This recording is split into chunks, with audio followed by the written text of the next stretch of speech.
Madam sir setup लगा है madam पूरा अभी यूट्यूब का भी सेटअप लगाया है इधर हाँ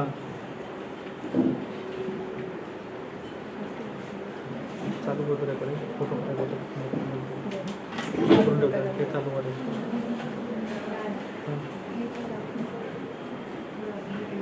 खाली म्हणतोय नाही खाली घेतलं की असं हे होणार आहे झूम केलं की आउट होणार आहे I hope you are all doing well and ready for something else.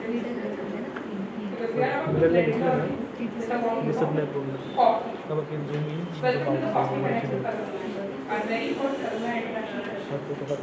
The idea is simple: bringing together people who sat where you sit today, hear their stories, learn from their journeys, and maybe even get a little inspiration you didn't know you needed. Think of this as less of a lecture and more of a conversation. Because the best insights often come from real experience, shared over something simple as coffee or in the case swimming. We are truly privileged to have with us today two remarkable alumni, each with an inspiring and unique journey. Our first speaker, Ms. Kaumudee Sane, is an IT professional turned holistic wellness. For over 8 years, she thrived in the corporate world of quality assurance, working with industry leaders like Wipro, Oracle, and Capgemini, and earning multiple client appreciations and top-ranking awards along the way. But in 2016, life took her on a new path, one that began with her own healing journey and led to the mission of helping others build emotional and mental resilience. Today, she is a certified soul healer, soul mirror teacher, soul communicator, graphotherapist, and mandala therapist. She blends these techniques into tailored wellness programs for individuals, families, and organizations, inspiring transformation from within. Our second speaker, Ms. Sharvaree Raje, an alumni of HNIMR's MBA in Business Analytics program, currently works as a project manager with a leading law. She specializes in emerging technologies like agentic AI, generative AI, and large language models. While at HNIMR, she led the Business Analytics Placement Cell Council, showing strong leadership from the very beginning. Today, she combines her technical expertise with a passion for empowering women and developing strong leadership in the corporate world. Two alumni, two very different paths, but both prove that with courage, adaptability, and passion, you can create a career and a life that is truly your own. And something that is worth mentioning is, I think in the very first induction program, you all must have heard about the MCA program that was run in our college earlier. So Kaumudee ma'am is the first batch pass out of the same. Yeah. Please join me in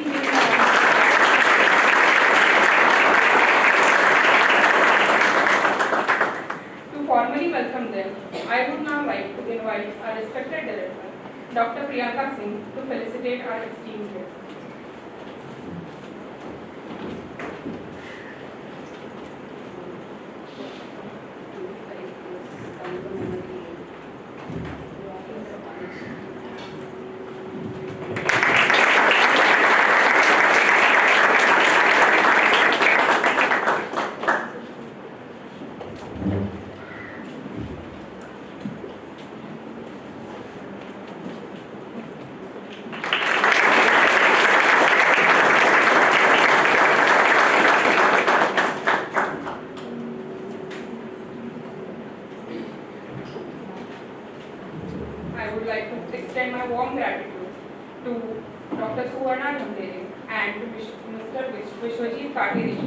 Our training and placement officer, for initiating and supporting this event and for giving me the opportunity to anchor today's program.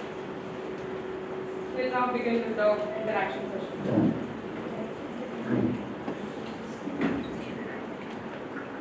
Wonderful initiative. Thank you, alumni team, TPO, and my dear students. I can tell you one thing, right at 12 o'clock midnight, Madam was sending me messages. Right at 5 o'clock morning, she was sending me the messages. So see the involvement of this Coffee Connect with alumni. The word connect is very important. We want to get connected with our alumni. That is the spirit of this program. And my student, when she must be walking after 25 years down the memory lane in this beautiful campus, she must be having goosebumps and facing a different nostalgic moment. So thank you for accepting the invitation. At the same time, this first episode will be remarkably known for years in HNIMR history. So a big round of applause to all the organizers and thank you so much. Thank you once again, my anchor, who is totally engrossed in making this event a success. With the blessings of all my faculties and my dear students, a wonderful beginning and a wonderful story ahead. Thank you.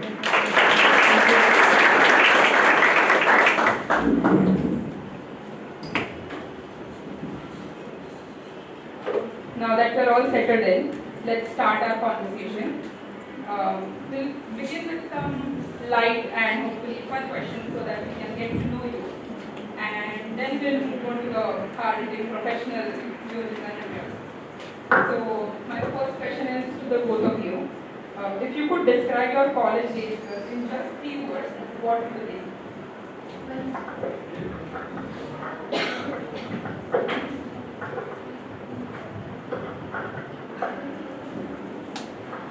So that is very less to, is that an audible? So just 3 words, is that okay? Yes. 3 words is, it's a nostalgic moment for me to be here itself in this space. The college has changed completely from what it was when I was there, and now it's, and many beautiful memories of the college. And I take a lot of things from this college. I have learned what it is to be like a team, how to work as a team, how to help one another. That is the biggest takeaway that I had when I was in the college. Yeah. Thank you so much. Honestly, I can't stop. I'm going to listen you more. You're really good at it. So there are 3 words that I would like to describe my whole experience over here is I never got impacted or occupied, you can say, with just one stuff at the same time. So there was a lot of area of exploration that I got, and I think fun. Yeah. Okay, sorry, you might hear a lot of Gen Z slangs. Pardon me for that. But yeah, that was one thing. And the other was that I wanted to do something in my field. I was really passionate about analytics, and I really got to know a lot about it because the external faculty I had, they were so good with that. It helped me a lot with a lot of area of exploration back in there, and it helped me to get a really good job back in 2021 as well after that. So and a good dyslexia was my mom. So that was one more thing I added. Oh. That's great. Thank you. Your answers were amazing, and I think this is a really great start to our conversation. So the second question is, what was your favorite spot on the campus? Hangout spot. The recreation area. That time we had a recreation area. Can't you less? Yeah, I think now it was not there. It's been included within the campus.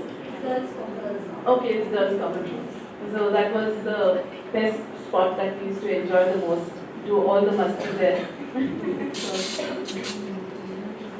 I think for me it was the classroom over here in the corner there. So I used to be in there, or otherwise I used to go down in the canteen. Canteen is the Very conversation. generic answers. You're getting a very generic answer. No, that's okay. I mean, you're here just for a semester offline, so that's okay. So the next question is, I don't think this applies to you because it's tea and coffee with related questions, but ma'am, for you, how do you like your tea or coffee? What do you prefer? I prefer tea ginger tea if I can be specific. But I'm not very fussy about having tea, coffee all the time. Just 1 cup of wine, that's all. And Sharvaree, what's your favorite beverage? Okay, I'm gonna be really fancy. Go with soy milk, decaf. Or if I do drink, I'm not a coffee or a tea person, so I probably prefer like chill drinks. So, no. Nice, same. Okay. Yeah. Let's start with the professional questions now. Yeah. So for Ms. Sharvaree, how would you describe your MBA journey? As I said, like it was a really good area of exploration. Business analytics, the term was just like introduced. It was introduced earlier as well, but it was evolving in 2018. And I was in my undergrad back then, like I was performing my computer science degree back then. And like it was a very different thing for me. And I'm gonna go with a really long story of it. Sorry about that. But then I literally went, I had this cousin and he was like, go and explore these things. And I literally went to this little like tutorial kind of session they had. And it was near Hinzavi somewhere. And there were like lots of professionals sitting around and they were baffling up something and I had no idea what they were talking about. Because all I knew was like bookish answers and bookish terms. And I was like, I really want to do something in this. And I started like exploring it more and more. And then I got to know like there's an MBA course going to come up in business analytics. And I was like, why not apply for it then? That's how I came up with the thing. And like when I came over here, the first year was it was all about like learning HR, operations, marketing, all terms. But we had digital marketing as well, which was kind of a different term for me again, like in any way. But yeah, like all the fields that I picked up like little bits of bouts from all of them. And then the last year was amazing. That was my field and the game changed from there. Though I didn't get an exploring area anywhere to come into the college and like work over here or like study over here more because it was COVID. So it was more online, but it was really fun because even though it was online, I used to ask a lot of questions, I guess. I was the person who used to annoy everyone with the questions. I am so sorry for that. I was so typical a question person though. But it was a very nice journey. Thank you. And yeah, same, because even I am the one who is constantly asking a lot of questions. I think some people might say that I'm annoying because I talk a lot, but I really appreciate your in-depth answer. I think real experiences are what inspires people. I do remember, so I'm going to talk a little bit. I do remember, like, you remember Sharvaree, the tall girl in my batch? She kind of remembers me of her, like. Thank you. So the next question is to Ms. Kaumudee. We would like to know about your corporate journey and how did it start? What was your experience like?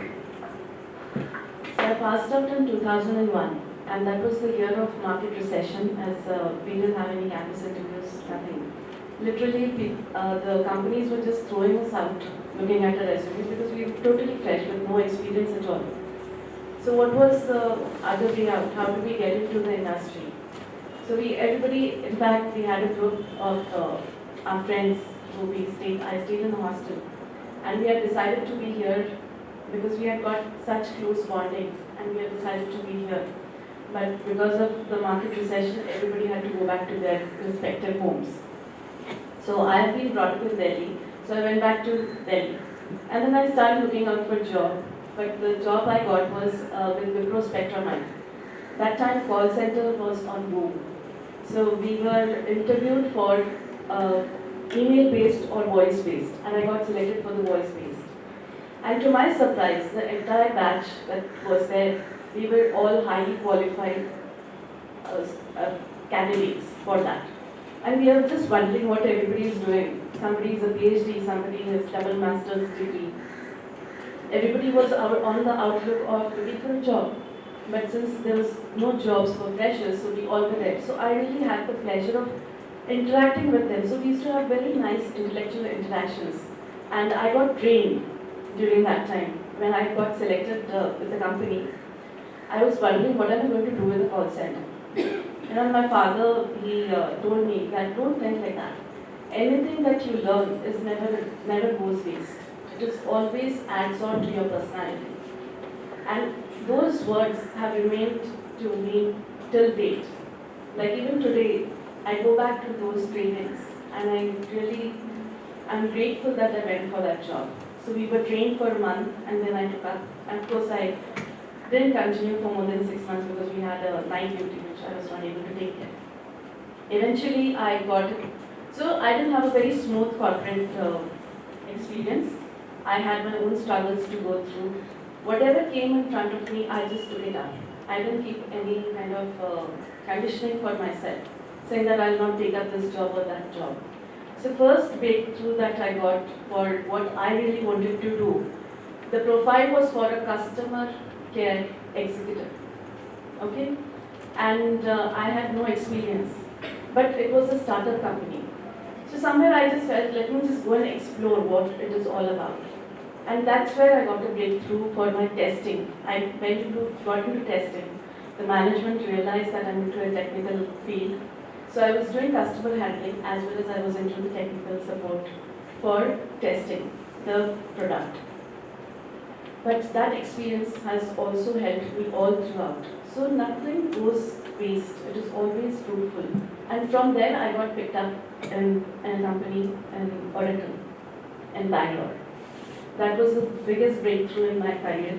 It was a product-based company and I have enjoyed my tenure like anything. That company has really groomed me so beautifully, not only with respect to technical, but also how you manage a team.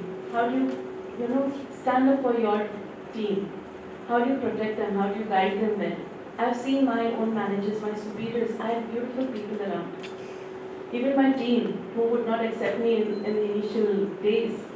So the manager was the one who supported, and we always hear that the managers usually don't support the team. So I learned that, as a manager, it's like you have to mother your team. You have to nourish the team.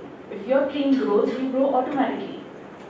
So this, maybe back then we always felt that you should never be replaceable. But that's not true. You have to be replaceable if you need to grow. If you're not replaceable, you don't grow. You become stagnant. It is no fun pulling over or taking over all the responsibilities and every person is just looking for you all the time. That is not how it works. You really need to give away things. You have to learn how to let go of things. So that was my experience that I went through. Then I got selected. I came back because that was in Bangalore. Then I got an opportunity to work with a service. Now, Oracle was a product-based company. So product-based companies, they focus a lot on the quality of the product. No error is taken for granted. No, you cannot just give that. You really have to be very good at your work. And your concepts have to be crystal clear. So you know how to work with the quality, how you give quality work. And the Capgemini is a service-based company. So there you learn how you manage people, how you manage the show, along with the technical expertise. How do you manage stress? Because there's a lot of pressure in service industry. So I had a beautiful blend of technical as well as handling the pressure and still being calm and composed, being true to your work, not getting carried away with whatever is happening around you. You might have pressures, but you need to be true to your work. You should not fall for anything that will just give you a kind of immediate results. You might feel it is immediate, but it is never like that. If I have time, I would like to share one incident. I joined the company and I was taken as a replacement for one of the module lead. And the day he was supposed to leave the company, I was asked to take a knowledge transfer with him. And he didn't have time because he had to go through all the exit interviews and all the formalities. He just flipped me through the pages and it was a very complex project. I was just going haywire. I didn't know what's happening. And I didn't know what am I going to do with this. And as soon as I was taken for the project, I was told on the 10th day we need to have a deployment and you need to go get a go-ahead. And I said, I don't know what the project is about. And it was really intricate. It was a very complex project. So I had to really put in my efforts to study the project. And there were many flaws. But I had a lot of pressure from the management to give a go-ahead. If I gave a go-ahead, then it would get deployed and it would go for the client verification. But I saw that it was not working as per the requirements. So my manager also, he put a pressure on me that you need to give in writing. See, when you give in writing, that can go against you as well. So I gave them a writing saying that 1, 2, 3, 4 is working and these are the workarounds for this. So I will not say it is working 100%. No, I will not give that because it's not. So yes, I was bullied for that. I had to face a lot of challenges when I was questioned for it. But if you stay true to your work and if you know your work very well, nobody can move you from there. So whenever you go out in the corporate world, just be sure that you know what you're doing. Go to the depth of it. And this I learned in Toronto. I faced a similar situation where my manager was there to back me up and he did a fabulous job. I learned from him how do you handle the situation. I never knew I would be handling such a situation as soon as I stepped into a company in a service industry. And I had faced the same situation. So he had taught me how do you keep those documents and how do you produce those kind of proofs that whatever you've done is correct. You need to justify your work. So you have to have everything written. Nothing, you just cannot say, I had a word with this person, that doesn't work. So it was a smooth sailing for me, even though I had challenges, I had to face a lot of things from the management. But I could smoothly sail out of it because I knew how to handle that situation. So I didn't get panic, I didn't have any panic attacks or anything. I was quite calm and composed and I said, no, this will go this way, that's all. I was so clear about it and I was okay if they asked me to quit. I was very clear on that. So if you're clear with your work, you can go places. So that is a big learning that I had. Thank you. Thank you so much. I think the biggest takeaway is to stay true to yourself and your work. And I think even though it might be hard sometimes, it's totally worth it because look where it's got you. So thank you so much, both of you. My next question is to Sharvaree. You have worked abroad. How did that experience shape your professional and personal outlook? Alright. Well, I'm gonna dodge from like India and UK experience, both of it.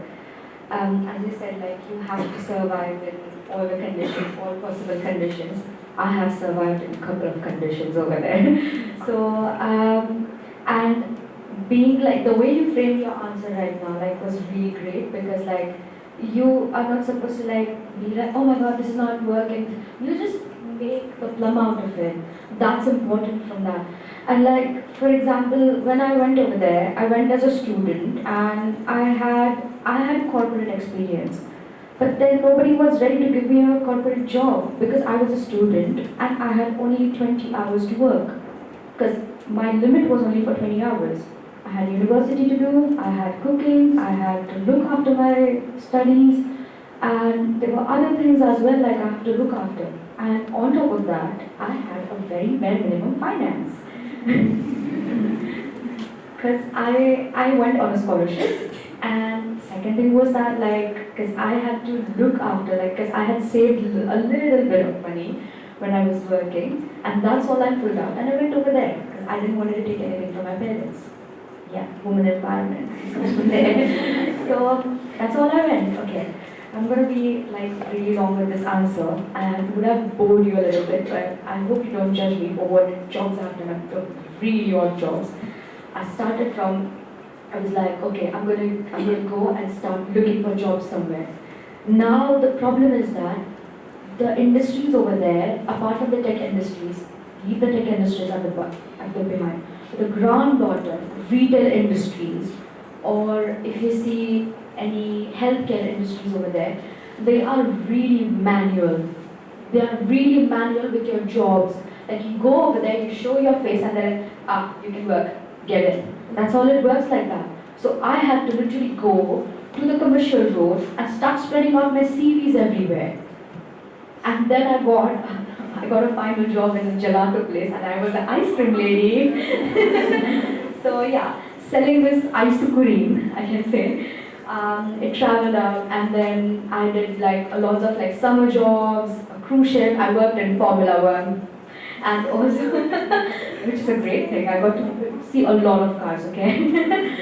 Then there was a lot of work I had to do, pay my bills, and like yeah, like there was a lot. I graduated, and I really got to know that UK economy is not doing better. So. Yeah, not UK economy. I think it's everywhere. It's a problem at the moment. And it was a big fuss. And I was like, what to do now? And then I realized that this ice cream thing is not going to work for a longer time. I started applying for the jobs, one day. I used to apply 50 jobs at the same time. It was not working at all. Trust me, it was a massive struggle. I used to cry at nights. Had a lot of anxiety. And working in a small sector in UK, you're not working as a person, you're working as a person of color. I'm not going to be like saying that there are discriminations over there, but there are some things that you need to modify yourself.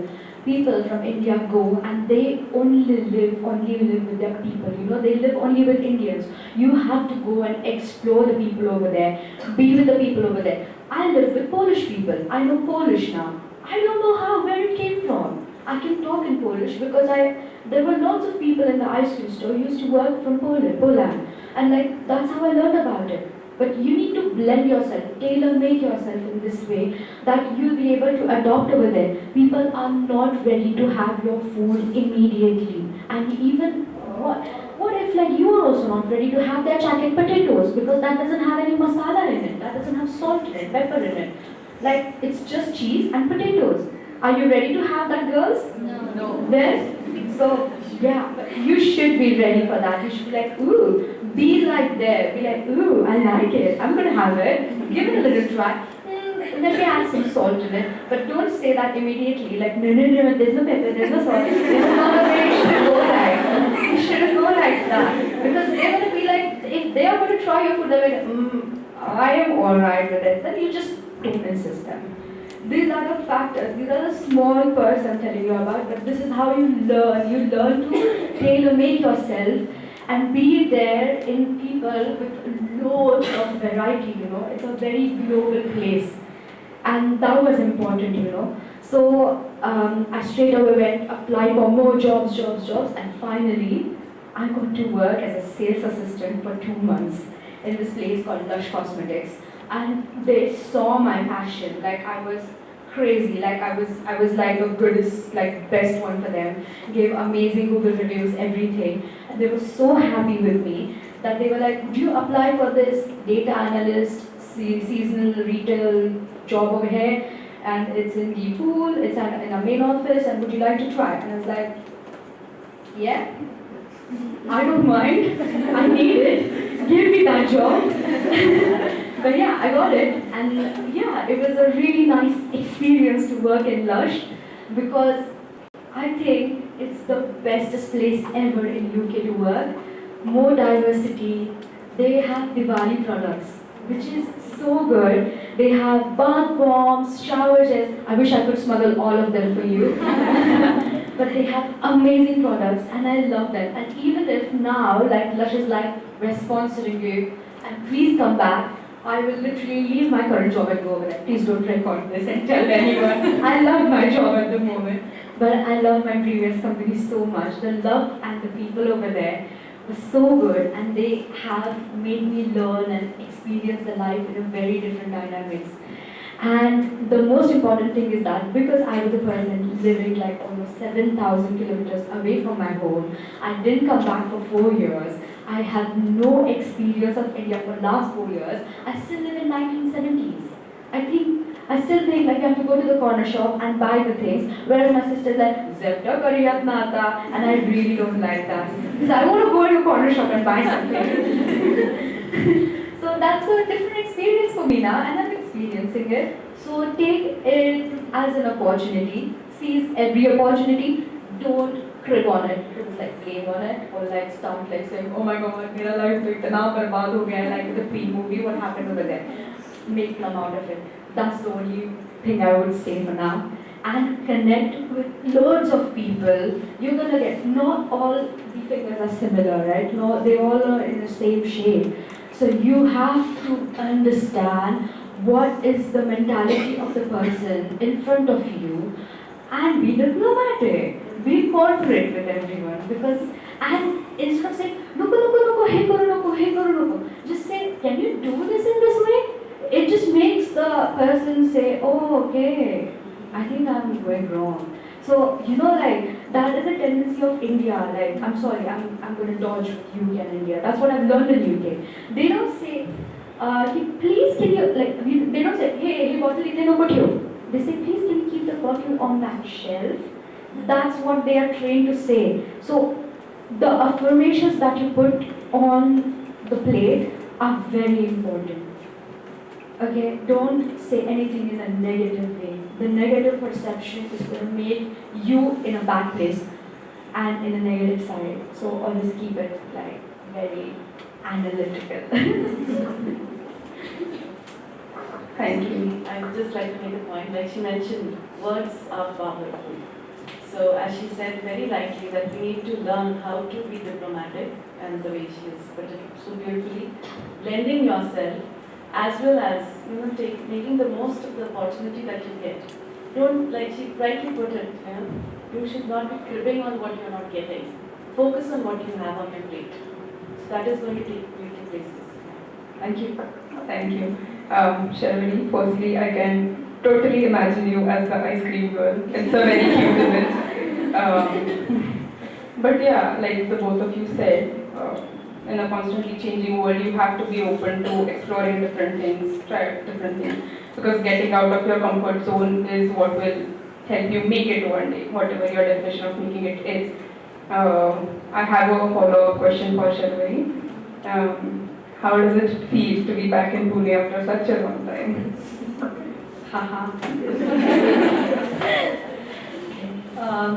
I landed here last month, and as soon as I landed here, unfortunately we shouldn't talk it as a joke, but I heard about the news of Air India. That was the same day I landed over here. Bless all of them. I came out of the airport and I'm like, Kugarame. That was first complaint I came up with. I was literally red, and because I came from -1 probably, because it was raining on the earlier nights, like for a couple of nights. It's England and it rains a lot, and we like to complain about the weather because it's England. Anyway, so it was raining a lot, and it had been on -1 because I live on the coastal area. I used to live on the coastal area over there on Sharvaree side, and I came over here and Mumbai was so hot. Okay. How do you guys live? I lived here and I can't live here anymore. That was one question. I sat in the car and the boats were like, and I was like, I want to go back. But unfortunately the government doesn't want me because it wants me to make money in India. So yeah, it was a very different experience, but at the same time I really needed a job to get out of my mind space where I'm gonna be like, I'll chill for some time, then I'll start applying for jobs. No, that was not good. As soon as I got to know that my PSW, the post-study work permit, is ending, and unfortunately my beloved Lush is not able to sponsor me on my job because there's a lot of government rules been implied and been changed, I thought, let's seize the moment and flex my accent after coming over here. Okay. So I started applying for the jobs in April. There was no one ready to get me because they were like, oh, you're overqualified, blah, blah, blah, what happened? And then finally, I landed over here. I had a first interview in May, in the month of May, in 15th, for one of the firm. I work in an American law firm at the moment. I would not like to disclose where because I work in data privacy, so it's a big thing for us. And yeah, it was nice. And then I landed over here and the HR called me and he was like, would you like to work from 17? I was like, yeah. Night shifts? Yeah. Why not? Explore India in the morning, work at night. So that's my journey for now. I am still working for like a month or 2 months in India, I guess. And the whole experience is amazing till now. I'm trying amazing food, beautiful cuisine. You don't get that over there. Lived on salt pepper for so long, and I am ready to have this fusion thing. Service in India is best, literally the best thing ever. But now to talk some serious about the corporate terms. Corporate culture in India is very different than what in UK is. It's more about they're like, hi darling, you're right, I'm good, and then they start working. And when they work on a particular thing and a particular deadline. Over India, it's more about like, you have got a job, for example, the person sitting over here has got like XYZ job, like now they have to work on it. They will just work on it, they will not explore the idea of like research. Start researching, that's very important. Because if you don't research on your things, you're gonna lag behind. And there is some powerful game full of thing that's coming up at the moment that chat is waiting for, and its name is AI. So better start looking for it now. I have some terms about it like on my thing that I've got for you guys. But the IT industry in India really needs to start researching because there is so much of market there. There's so many things that you can do, and there's so much of talent in India, but only 50% of Indian like engineers or like any graduate person gets employed. But you know the employee sector, it just goes really vast. You don't get, you're like, arey mala mere 10 lakh as a job, but you're not going to get it immediately. You have to, I've started from 15,000 over here, and now I would not like to disclose, but yeah, like nice. But yeah, important is make money. But if making money means like researching, putting up your ideas, putting up your implementations on it, work on it from now because it's really, really, really important. You know. Yeah, that's all I would like to say. Thank you so much. It was eye-opening, to say the least. I really appreciate it. And we'll follow up on the corporate terms. Yeah. So my next question is to Ms. Kaumudee. You started your career in the tech sector and later moved into the wellness industry. So what made you do that switch and what were the challenges that you faced? I never intended to switch to wellness. It was not intentionally at all. I started my journey, I worked with Oracle Capgemini, and then I was not finding anything challenging. Nothing was really leading me to the job. So I switched, probably thinking that a startup will give me much more potential to explore my capabilities. So I switched to a startup, and I found the same old crap what I was and big ones. So there was something I was not very happy with them. You know, at the end of the day, when you ask yourself, how was your day today? It is a must to ask for everybody. Do you feel satisfied with whatever you did during the day? It could be even a Sunday, even if you helped somebody, or you've done anything, for that matter, even if you relaxed for yourself. But you should feel that satisfaction at the end of the day, yes, I have utilized my day the way I wanted, and I'm satisfied from inside. So that satisfaction was not coming to me. Though I worked with best of the companies, I had good work, everything was great. I had an opportunity to set up a team, take interviews which I had not done earlier. So I did have a lot of opportunities coming my way. But there was something lacking. I was not feeling that satisfaction end of the day. I was not feeling complete. You know, I'm not feeling 100%. As if I'm not for this.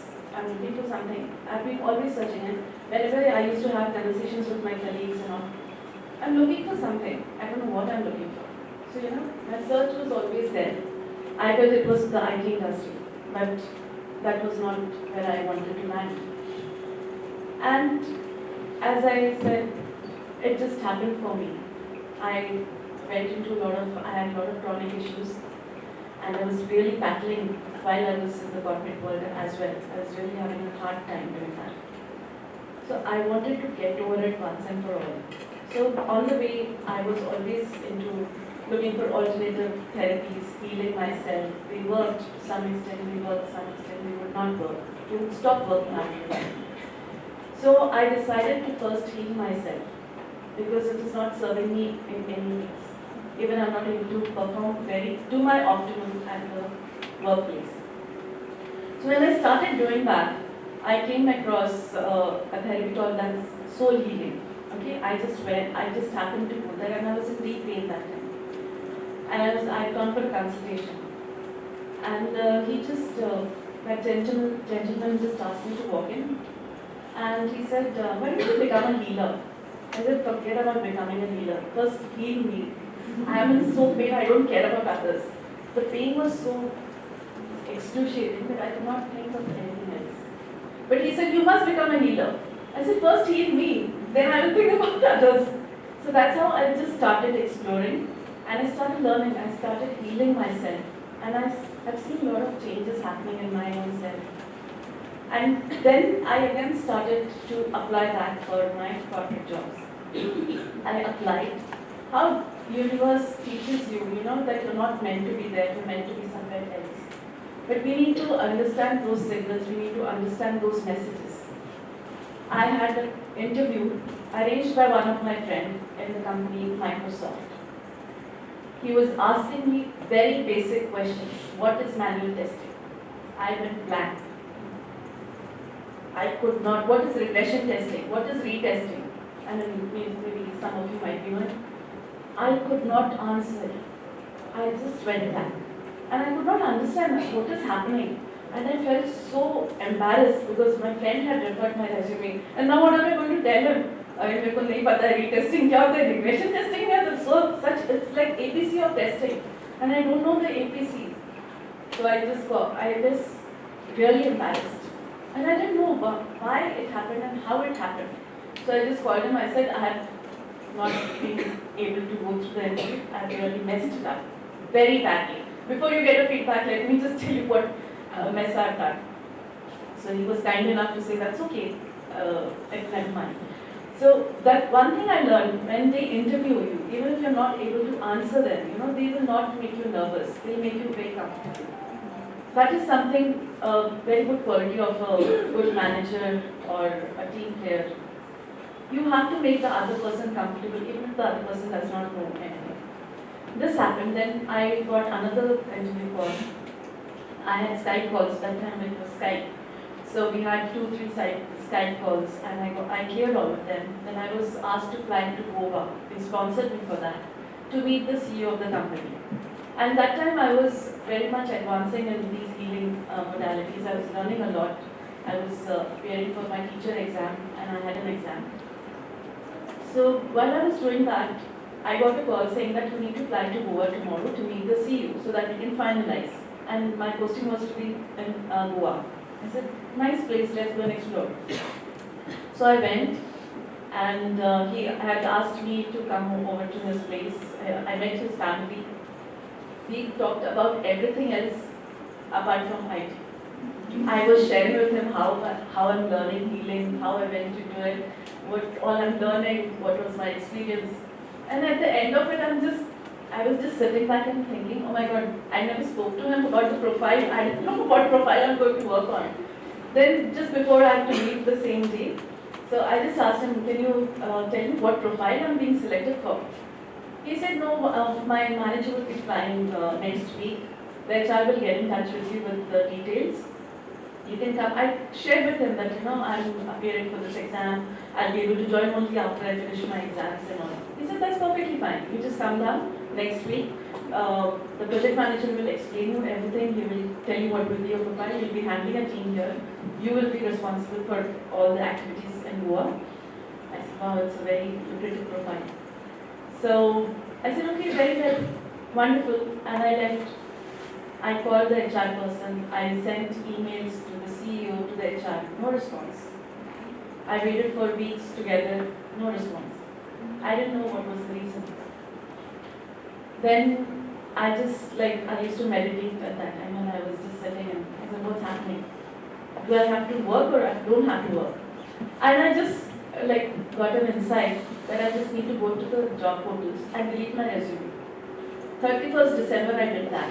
I deleted all my resumes without knowing what I'm going to do next. So wellness has happened for me. I have not consciously made a decision to get into it. So the universe has a way to lead you to your path. So that is when I started realizing I have a different purpose in life. I have to go through all the pain that I went through 20 years. It was not a small time. It was 20 years. And that pain was for a reason. For me to understand what people go through. If you have gone through that pain, you can relate easily. And that's how my journey in wellness started in 2016. Thank you so much.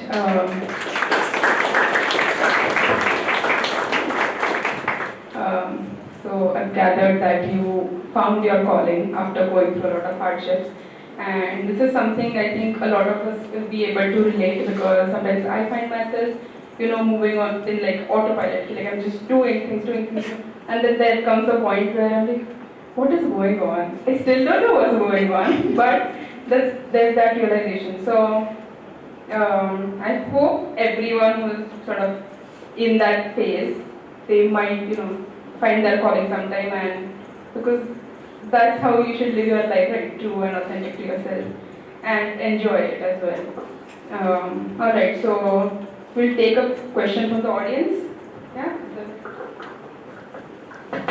Any questions?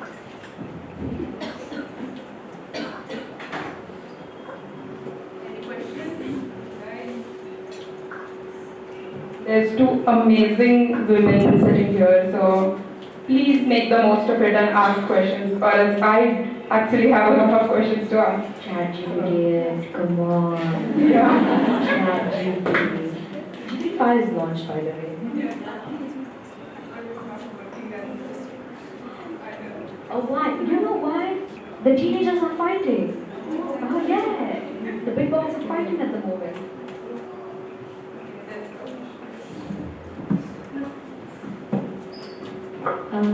Hello, ma'am. It was so nice to hear from you, first of all. And it definitely has inspired us to work in what we like, for what we like. So my question was, like you said about the research factor, what mistakes or what the things we should definitely know before entering the corporate, or even if you have just entered the corporate, like behavior-wise or technicality-wise. So, yeah. Cool, that was nice. First of all, never call anyone ma'am in corporate. No. My name is Sharvaree. First thing you're saying about the research piece.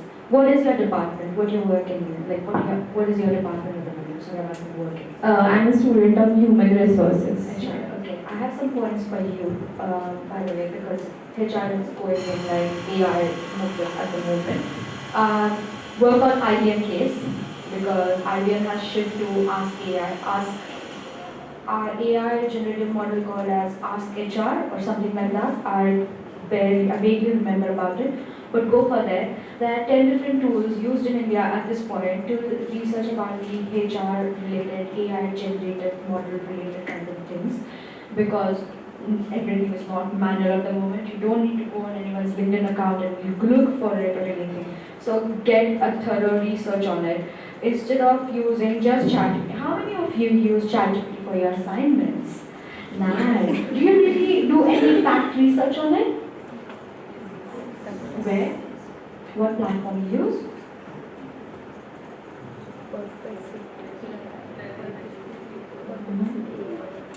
Alright, and why not the university library? I got you.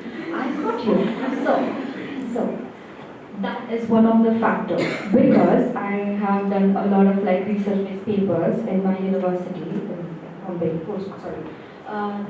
so what happens is that you go on GPT gives you answers, generic answers on based on Google Scholar, what was that, Brave was one of the research platform, right? So it gives you all the possible answers from everywhere. It clumps together, gives you according to the algorithm. Have you ever done a prompt research on it? No. No. Yeah? Yeah, right? Like no prompt research on it. So that's what research is. Now what I'm giving you a direction in what you have to work on. Not only based on the facts that are given by GPT. GPT is the trained model. Who trained it? Humans trained it. So better train it properly. Start working on it. Prompt generation. Go on Google Scholars. Check the facts on both the sides. From where? You have the resources in your library. So you have an online library, I believe that, because you will use EBSCO, I guess, over here, right? Yeah. So why not? Go for it, search your facts over there, and then see what is happening. That's how you do your research paper thing. Now if you're working in a real-time area and you wanted to search something, GPT again, but also GPT has its own APIs. Now API is like an integration part that works inside. It's a kind of a connector between one platform to another. So you have to go and search them, train your model back again, and start doing the research. Because that's how the research is going to work. Okay? And one thing for sure you can do to have this is that, now you said as you're in HR, start watching one video every day on AI, on HR tools, and how you can enhance the tools and make it better. Okay? So case studies are really important, and that will help you a lot. Unlike HR analytics as well, which is one of the platforms. Okay, sorry if I've given you a very vague answer, but I think I've tried to give you a direction because I'm not from HR department, but I've tried to read a little bit before coming over here. Research again. Thank you. Thank you. Hello.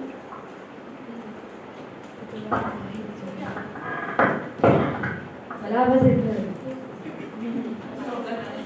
For you, that even though you are a HR, finance or BA student, you have to deal with data, right? So what are the specific skills that MBA students should learn to survive in today's competitive market? And it will also it will make us to stand out in market. Okay. For all the fields you're talking about? Only for finance, Well, again, a bank in Starling case study. Go and look after it. How the bank is working at the moment. Where are the pinpoints they're struggling up with? It's a fintech bank. They are doing really well in their layout, in their UI UX. I believe you know UI UX, right? It's the front and the back. I can show you the app if you want to, or you can see the Starling app. It's an amazing platform. You can save, you can also trade things over there. It's really good. If you won't jot down the points about it somewhere. The founder is from my other university. I've studied over there. /worked as well for a little long time, what I can say. But yeah, go over there, look after their case study. Fintech is booming at this point. Things will die in certain sectors, like jobs are going to be replaced, or you can say tailor-made. That's not going to be like the place oh my god, your job is. Find it by yourself, how you can do it. At the same time, fintech, analytics, it's really important. But you're not going to do any data analysis anywhere. You're just going to look after the reports. So start looking after the reports. If someone is going to make the reports, just study them thoroughly. And to do that, you need to do the research. The way I told her, the similar steps you can implement. But watch out for the American Express. American Express is a really good idea. Lloyd's Bank, amazing. If you want, I can spell the name for you. LLOYDS, Lloyd's Bank. Lloyd's Bank has another branch in Hyderabad, I guess. So their work over here is more in technical based things. Go and search for them as well. They are doing amazing in this area. So fintech is booming at this point, and that's all I can say because I don't work in fintech, darling. But I tried my best to tell you certain banks who does do that. You're welcome. And also Plum is also really good app. Thank you so much. Very well done. You've given justice to the something. I think I have something conflicted to say. Okay. Sorry. Let me just see my notes over there.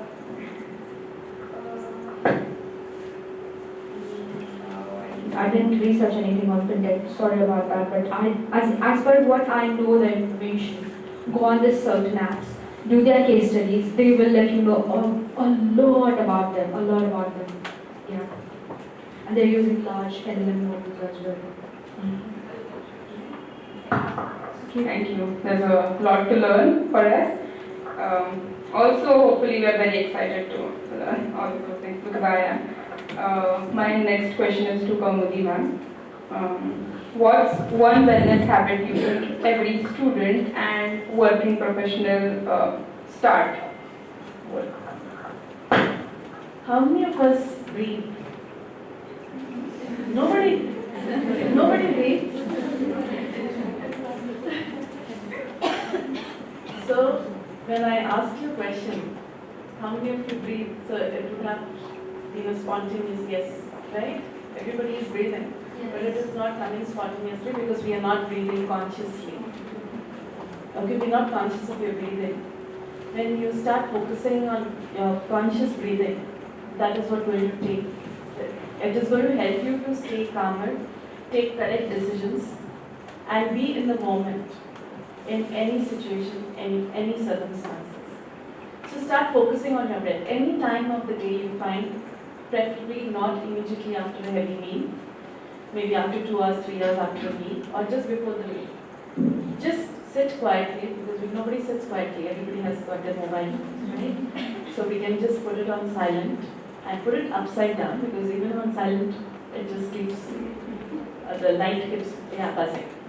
And just give, maybe you can put a timer first, because a minute also looks really long to be with yourself. So if you cannot be with yourself, how can you expect others to be with you? So the challenge today is that people don't want to be with their own self. That is what we need to go back. I come from a generation where we didn't have mobile phones, not at all. We didn't have television also. When television came, that's when I remember my mother telling me, we were blessed, we didn't have televisions. But that time also the television was only for about 2 hours on Saturdays, and some typical cartoons were there. Evenings we used to have Krishi Darshan and all. Nobody's interested, right? At that time. So my advice, or like what I can suggest, is do conscious breathing. At least once a day. At least once a day. You will see a difference for yourself. You will see a difference in your decision making, getting more clarity on whatever you want. Being more focused, your concentration will increase. Your health will start to become better. So it works for everything. Yeah, that's all. Thank you. Thank you so much. Yeah.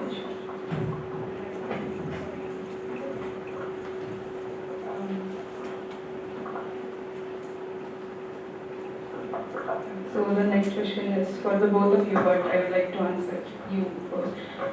My question is, both of you have a huge gap when you graduated, but I think as women, the dilemma still stays the same, or the situation still stays the same. That how does being a woman affect your career, or like the way you are treated in the corporate world?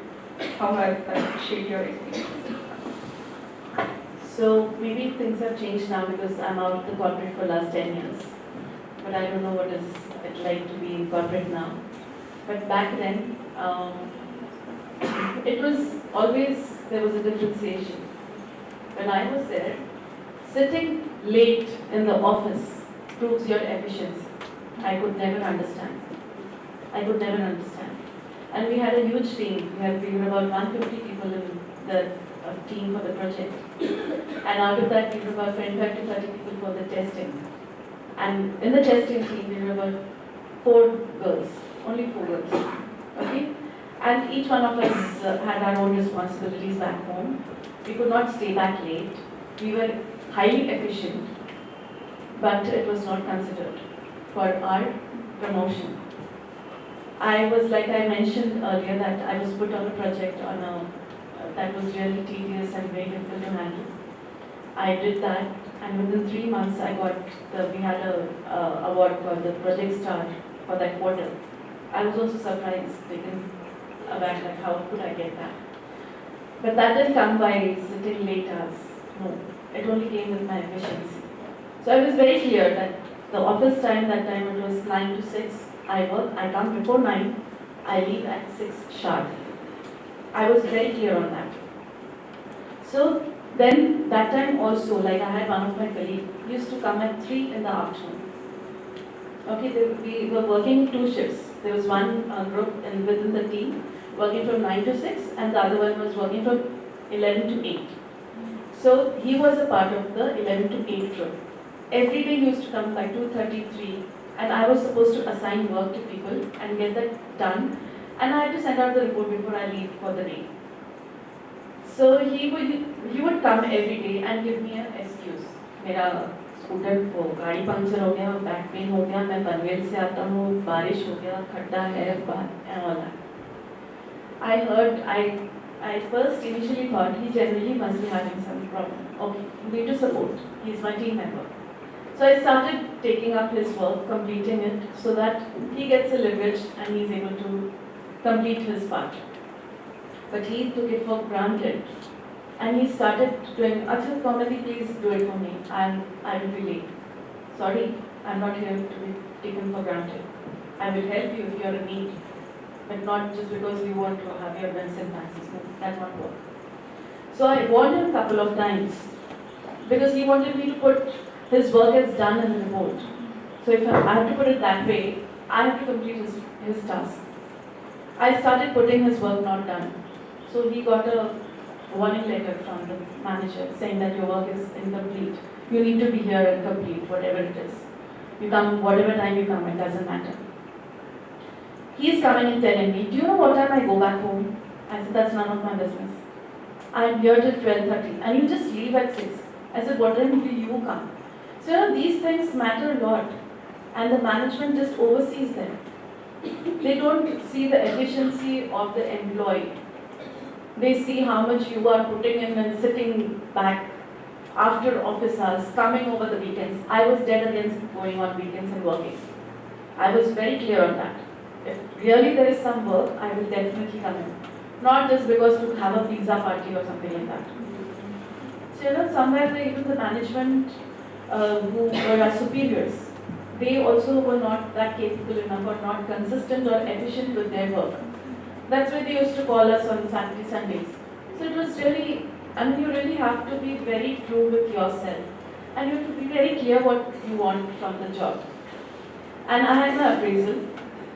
My manager says, this is good, your efficiency is good, work on time, everything is good, quality of work is good, all is good. He said, you are not taking part in any CSR activity. I said, oh, how is that connected with my work? That is just an extraordinary activity. Okay, I'm not doing it. I have my own responsibilities back home. So that should not be a criteria for appraisal. But that was the criteria for not getting a promotion. While one of my colleagues, same one, who was working in a 3, he got promoted. I really felt bad. I felt this is not a place where I want to work. If they cannot value your work, I won't work. So it has been like that. I don't know if it has changed now, but it has always been like that. Women have always been put on a lower pedestal. They're not treated equal. Actually, there's no equality as such. We are in fact superior in every respect. I feel that. So maybe Sharvaree can see how it is now. Unfortunately, nothing has changed. Okay. I worked in Empress, which is over here in Pune. Very nice company, in the sense of giving you an idea of exploration. The problem was that the managers over there really weren't interested to communicate with any of their clients. So they used to be, okay, you go. But what happened was that was the area where I got to explore the things very well. And I was really good with the clients. So afterwards, the clients started saying, no, we want Sharvaree. And they're like, okay, fine, we'll just give it to her. That was one thing happened over there. But I have recently started experiencing the same thing over here. Back in UK, I never had a problem. They used to be like, there was a team, stand-up calls. So you go in a first meeting that happens every single morning and you like discuss about any blockers, any issues, any kind of like resource planning that you want. You just talk about it. So there were like one stand-ups like every single day. And if you have any idea, they used to be like, oh, that's a nice idea. We would like to implement that, or we would like to research on it. That was an emphasized answer that they used to give for us in Lush, and I'm blessed to have that because they were really good at it. They used to give us an hour or two sometimes, like to just explore the things properly. Now I'm coming back, and I'm back in the game, where I have to fight for my position all the time. I love the people I'm working with at the moment. They're really great, amazing. But still, I feel very covered when I sit in a bunch of men. Sorry, I'm putting it as a thing. But like, there are certain times when I was new in this company, like I am still new in the company. And I talk to people over there, I communicate, and they're like, oh, we want you to do this, we want you to implement this idea. And I go to my manager and he's like, yeah, that's what happens with me, because he doesn't want me to do that. And what happens later is that he'll come to me and then he'll be like, this is the idea. And he's like, I gave it back 2 days back. And then you're giving me back that again. I hope I'm not trying to, how do we say it? Like, I'm not trying to, like, I shouldn't use this word again. I'm not trying to bitch about my manager. It's not the way I'm saying it. But I just want to tell you that you have to be firm on it. You need to survive in it. Because this was the time, like this had happened 1 month earlier. But now when I talk to him, he listens to me. And you know why? I learned a trick. Talk in English. Talk in English. Don't communicate in Marathi with me. It's a problem. We as brown people have a massive problem. If someone is trying to talk to you in English, that person is really smart for us. Why? Not all Goras are smart. I've seen ladies over there with long eyelashes saying, hi darling, would you like to give me some coffee please? Like that's what they do, like it's not a thing. You need to stop analyzing this. All languages should be treated similar, but that's not the solution over here. So just start talking English. It's easy peasy. And the more I started communicating English, sometimes what happens is that the people sitting over there, त्यांच्या डोक्यावर जात काय त्यांच्या आणि माझा manager मला smart समजतो. That's the whole solution. And then, yeah, that's how I started implementing my ideas and everything. And first, like initially when I came over here, they used to be like, अरे मी ना इथे 12 वाजेपर्यंत बसलेलो रात्री काम करत and all like they used to do this kind of baffling things to me and I used to be like जे तू काम 2 वाजेपर्यंत करून 4 वेळा टी ब्रेक्स घेतो ते काम मी पटकन करून टाकते and why you saying that I just want to go home but instead of saying that I started saying that yeah but I prefer like this can be done this way and it's easy I've done it already. So I started doing this to him and I started leaving at my time. Like no one literally obliges me to stay there for an extra hour. If there is an extra work and I really have to do it, I'll definitely stay. I'll definitely wait because for me work is important. But at the same time, I will not stay for an extra hour if they want me to stay and stretch it just to show that my productivity is there. This is a very Asian mentality. I'm not talking about India, I'm talking about the whole Asia. Japan has to hire, like if you are in Japan and if you want to change a company, you have to hire a person who will help you to resign from the company. This is the state of Asia. You have to hire someone. If you don't hire, the managers will let you sit over there in front of you and they will interrogate you that why are you leaving the company. This is the problem in Japan. It's not India that's going out through the situation. There are so many problems in the world, and you need to look after it and find a solution. Again, research works. Research works, darlings. Thank you so much. Very insightful, and I think even I have a small incident that I would like to add on. So earlier when I was working with the Pune police. So just men around me, right?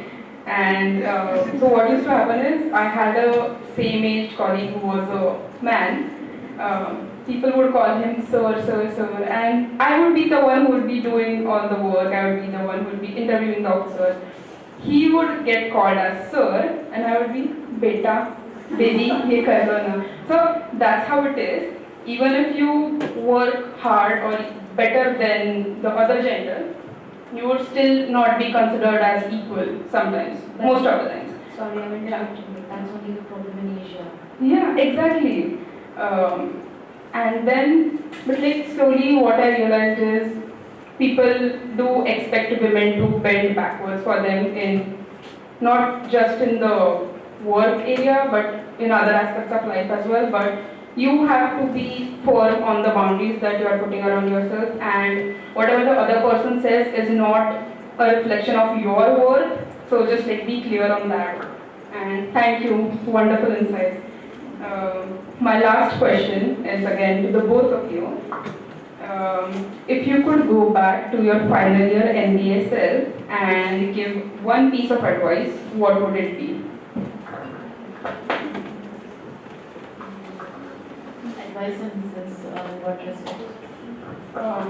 If you could have, again, this is what if situation, but maybe I could have done this, done that, but like that. I would not like to change anything. I'm very happy where I am today because I have come a long way.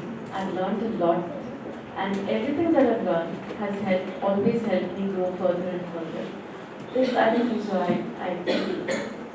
regret of anything, choosing anything. Because in fact, like when I got admission for MCA, I was studying in Delhi. I was brought up in Delhi. So we get our results really late in August. And here in Maharashtra, we need to submit your report cards early. And all the admissions got closed here. And then I just came to know that our college is having a new batch starting with MCA. And that's how I got.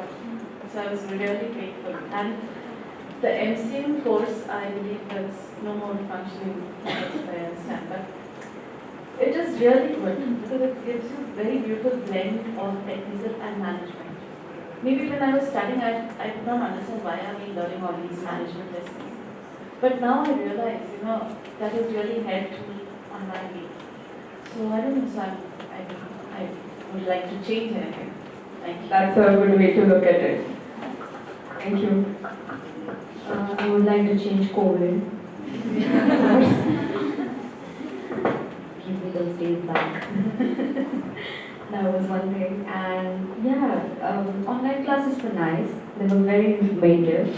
But I would like to change that. I would have experienced more exposure if I would have got to come through the college, to the university, study over here, and like be with the people around, That's what I lacked in. Like not me, the whole generation, the whole batch.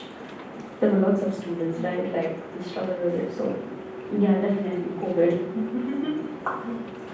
Thank you. But now that you're in Pune, you can come and hang out with us in the morning because you did mention you have a night shift. Maybe hang out with the professors, with us. We are pretty good people, okay? So Yeah. I know you'll have fun here. I know how pretty good we are. I used to be there. I was walking down and I was like, you remember everything. 6 months, I still remember. Thank you. So before we move on to the last segment, that is the rapid fire round, does anyone from the audience have any questions? We're open to 2 questions. So make the most of it.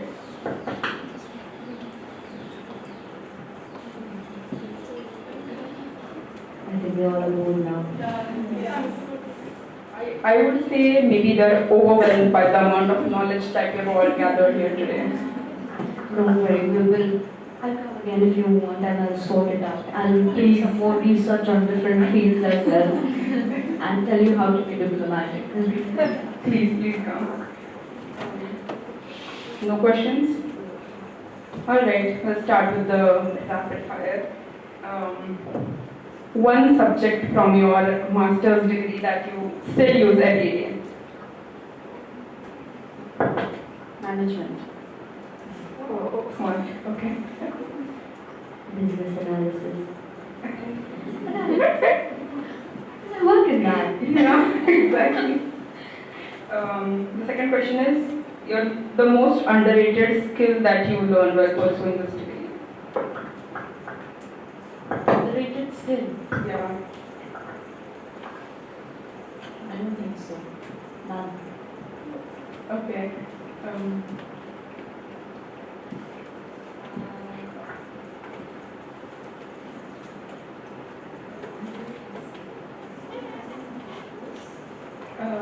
Just like any personal learnings that later on you realized, oh, okay, I learned it back then. So like for me, it's like I talk a lot, as you can tell. But coming here, I've learned to pace myself a bit, which is something that I realized a couple of months ago, that I don't just, I do talk unnecessarily, but now I pace myself looking at other people. So that is something that I've learned. I think I was more bubbly, and I came over here and I got more bubbly. That was one thing, yeah. I was a very mischievous student, I guess. Yeah, about So then I have to I was thinking about the post. So the one thing would, I would have never come on the stage and spoken like this. So that. Thank you. What is a myth that you would like to burst about this master's degree? Like people come in saying MBA or in your case MCM. It's very hard, it's very rigorous and this and that, and people like to scare you, right? So, is there any myth that you would like to burst? I think MCM was not scary, it was very underrated degree. So, as compared to MCA, okay, not everybody is technical. I know people who have done MCA have not been able to do any programming. So, not everybody, programming is a skill that you need to learn, and you need to have that knack of doing it. So MCM gives you a platform where you can do both. If you're not able to take up with the technical part, you can always get into the management side. So it gives you a platform to understand where you are at.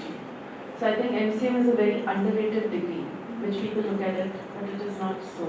Back then, many of them don't know what is MCM.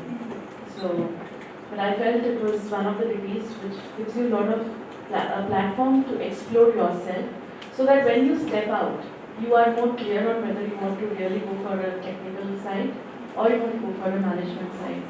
So that really gives you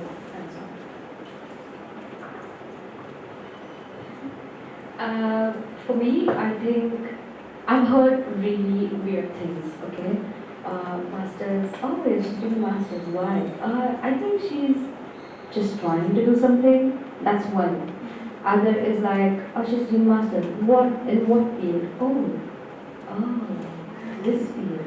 So that are like the embraced questions or like the reactions that people give on it. I think masters in any field is nothing but like shaping yourself. You're gonna like tailor-make yourself to learn something different, to learn something new. Just like I learned SP, I learned Salesforce. I don't use Salesforce. I'm certified SAP. I have certification in SAP, but like I don't use it every day. But now I at least know about it. I know what to do in it. But I'm not going to do anything because I find it. Sorry, I should not say that. But yeah, that's the thing. I think it's tailor-made, and it's alright to do a master's. Like it's nice actually. You have a master's degree. There's so many people out there. Apart from India, keep Asia again on the side. Not talking about Asia. There are people in the West who don't do degrees and still work. they work in the higher positions. They literally are 10 graduate, like they have nothing in their hand, but they're working. But what happens, in the further thing, they don't get to switch somewhere else because they don't have a degree. And that's really important to have as like your degree vendor, I guess. So yeah, always a piece of paper is really important because you pay for it. Thank you. The next question is a juicy one. That's one corporate buzzword that you secretly hate.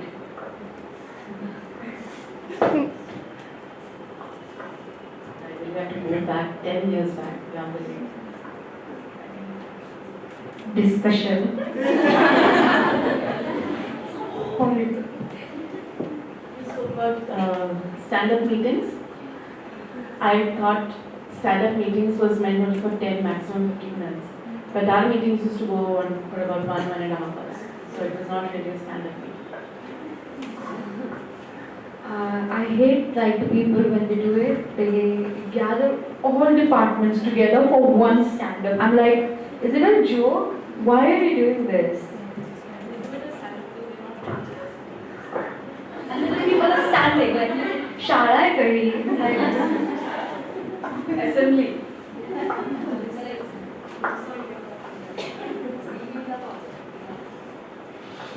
Okay, so the last question for the day is, if you could add one new subject to the current curriculum, what would it be?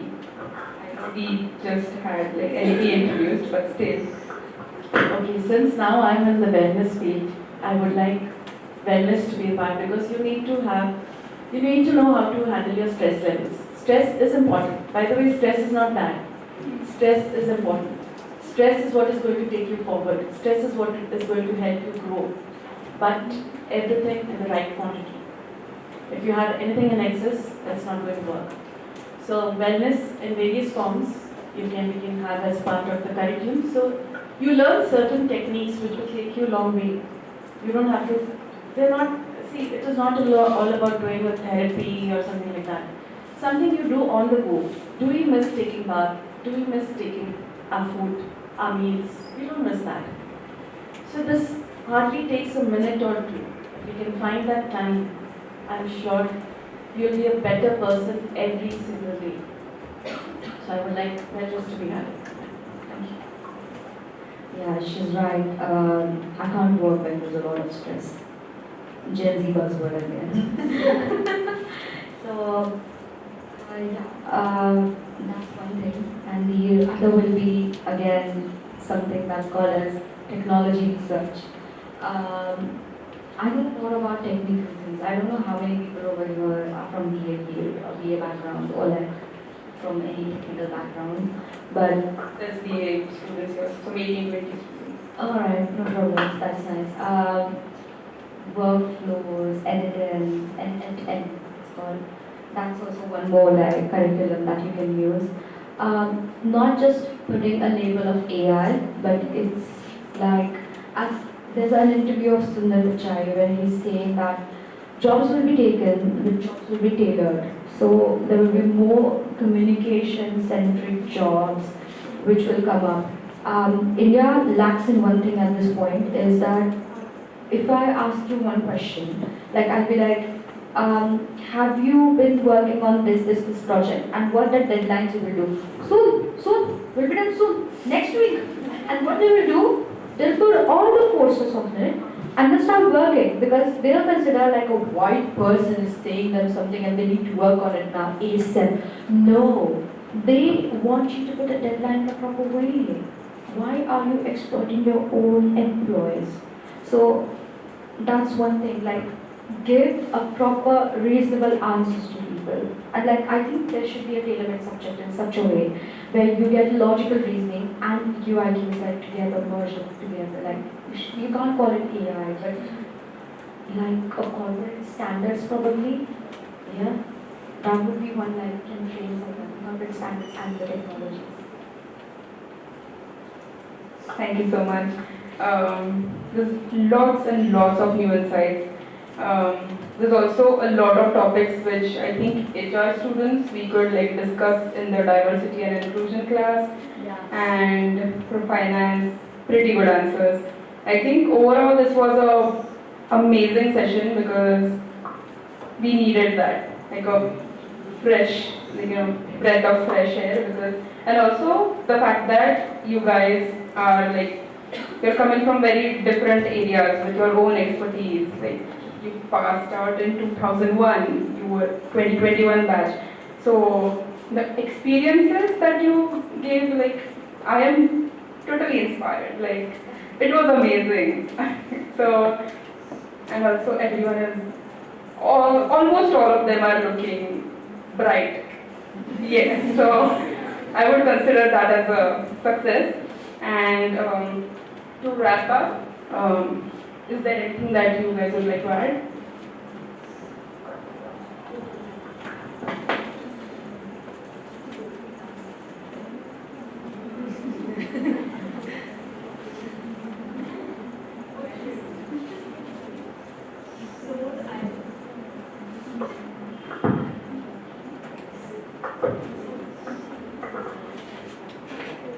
Only one thing that I would like to say is that you need to believe in yourself, have utmost gratitude for whatever you have, because that's very important. We keep cribbing about what we don't have, right?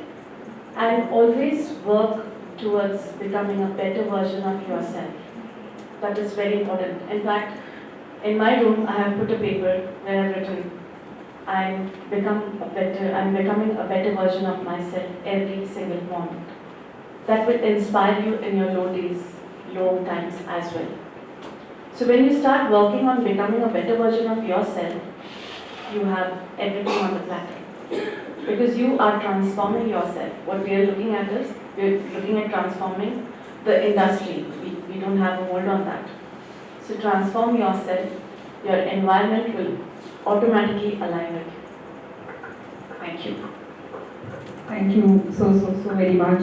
And on behalf of everyone here, a heartfelt thank you to Ms. Kaumudee and Ms. Sharvaree for joining us today. You have this was our very first session, Coffee Connect with Alumnae, and it was successful is a very small word, it wouldn't do justice, because you guys are amazing. Everything that you spoke, we could tell that it came straight from, your heart. And sorry, it was very cheesy, but yeah, it's true. Because it has given us a lot to think about and to maybe figure out how we want to lead our lives ahead. And I would also like to thank our director, Dr. Priyanka Singh, Mr. Vishwajit Kate Deshmukh, and Dr. Suvarna Dandele for making this event possible, and to all our faculty and students for being such an engaged audience. And finally, remember that a conversation, even if it's just over a coffee, can change your life, and let's carry that forward, yeah? So here's to many more cups of coffee and connections in the future. Thank you and have a wonderful day.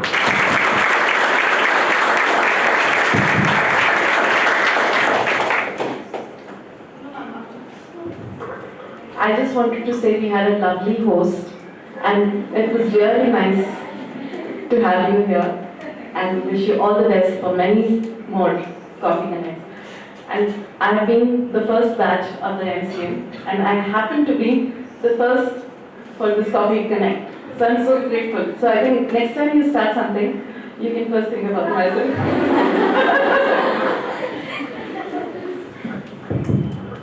I'll take just 1 minute, okay? I hope everybody enjoyed this intellectual talk. Yes. Though informal, but very insightful. Yes. Sure? Yes. So please think about what is the takeaway of the session.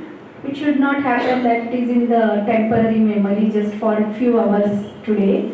You can note it down in your notebook. What are your takeaways? Maybe your keywords from the session. Like I really liked what Kaumudee said in the AIM, transformation. I think in business analytics we keep talking about transformation of data. but transformation is very essential, and already you are into that journey, and these insights would add value to rethink, revisit your thoughts, your values, and rebuild yourself. Am I right? Yes. Okay. So Kaumudee and Sharvaree, thank you so much. On short notice, you spent so much time with us, and you really made it very, memorable day for everybody. Yes. Yeah? And I would like to appreciate Vinaya for her leadership. Yes or no? Yes. Thanda? Evda thanda? Yes. How would you appreciate? Why I am saying her leadership because she made her teamwork and her team members were equally supportive to her. So I think Sampada is there from Student Council as alumni in charge. Then Madhura is there and rest of them also there. Okay? I will come to him, don't worry. So all the students and those who respected their messages, though you were not in the session but you came here for this session, so I appreciate your presence as well, and I am sure that you did not come for tick mark activity. You wanted to listen something, so you did come here. Yes? And ultimately, we look forward for collaborative efforts. So I really thank Vishwajit Katadeshmukh sir, who is our TPO now, and he came up with this idea that when I told him that Kaumudee is coming, Sharvaree is coming, then he said, ma'am, then why not have some session? And then we started like this. Otherwise, it would be the meeting between us and maybe the director ma'am, and they might leave the campus after enjoying their some memories. But this was really the good initiative by sir, and we are going to continue this. But it will be possible with your support, your presence with the presence of mind. Yes. That is essential. Sometimes it will be here on the campus, sometimes it will be online. But see, all of them are sparing their time just for you, out of their love for you and the institute. So you respect that time and try to get as much as possible from them. And they will be available as mentors also, right? So thank you very much. And thank you, sir. I would like to say something. Thank you so much, ma'am, for this opportunity. First of all, I'm really grateful about it. This was my second time, delivering something, but coming physically for the first time over here and interacting with you all. Thank you so much for having this new concept, and it was really nice. But at the same time, I told you some diplomatic things, okay? Don't be scared. You're gonna get people with different mindsets.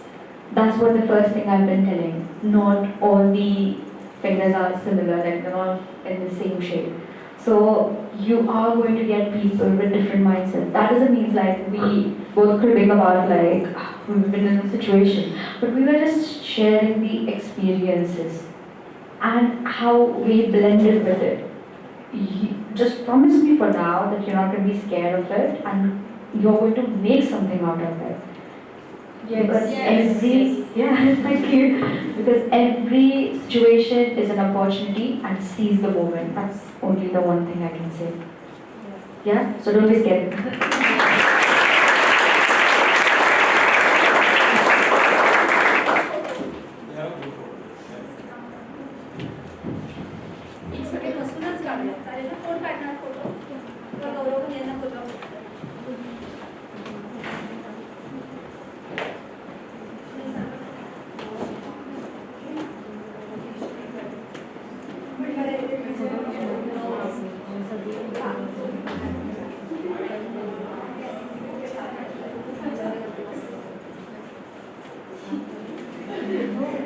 And Sharvaree and Kaumudee, they are ready to come on the campus.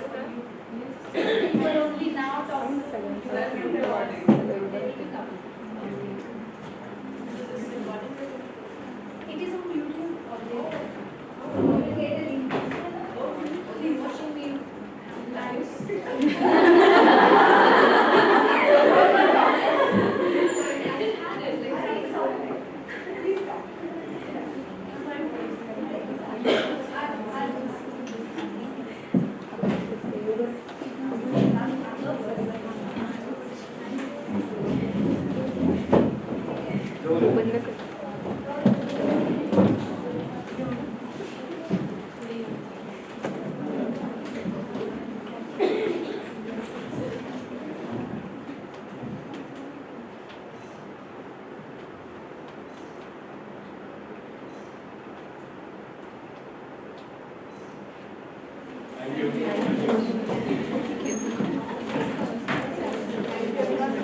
Recording.